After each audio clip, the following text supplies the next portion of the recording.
tried to summon the earth magic again, but it slipped from his fingers like water. The warding was also gone. Panic seized him as he realized that no barrier separated them. The blur of the warding was gone, and he could see her clearly now. Dark, sleek hair and an ageless face. Her eyes were depthless and as dark as her hair and robes. She was his height and moved with a suppleness that defied the tangle of the woods. She reeked of forbidden magic. "Who are you?" He gagged on the terror rising in his chest.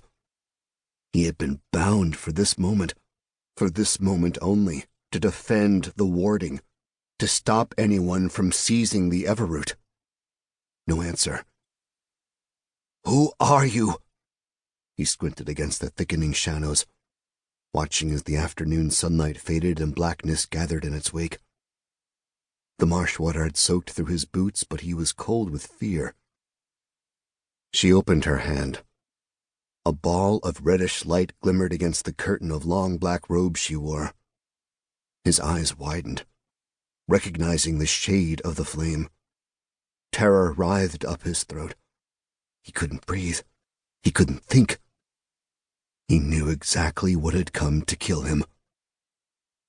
"Yes, you do know what I am," came her whisper, answering his thoughts. He took a tentative step backwards, waiting with dread for the rush of magic that would destroy him.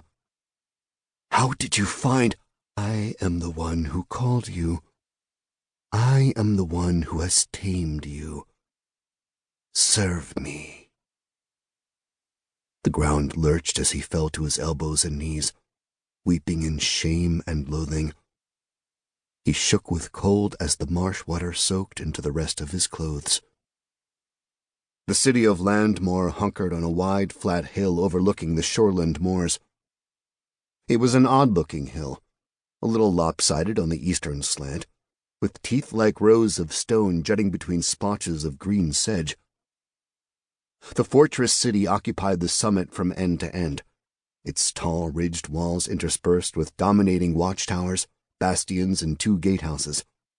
From the center of town rose the sprawling governor's palace, square and proud, higher than any of the uneven walls. Yet despite the slouching look, which he inwardly admired, Avisahn Devers knew that Landmoor was a defensible and well-built keep, one of the strongest in the kingdom of Dos-Aralon and one of the most remote. He stood just within the fringes of the Shadow's Wood, staring across the low hills towards the heights where the city perched.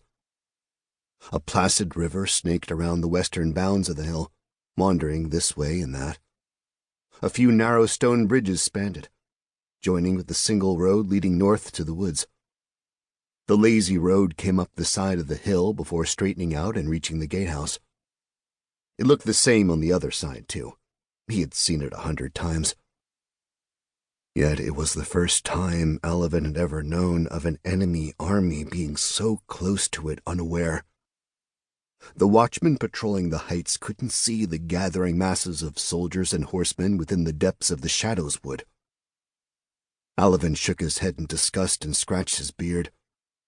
The army had been roaming the woods for days now, mashing their tracks and clearing out any witnesses with their dangerous cavalry.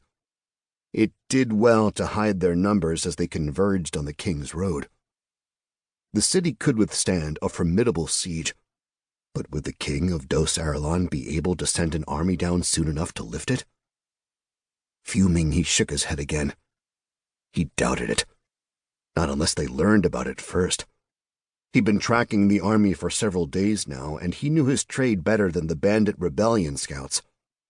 But how quickly could he get the news to the king?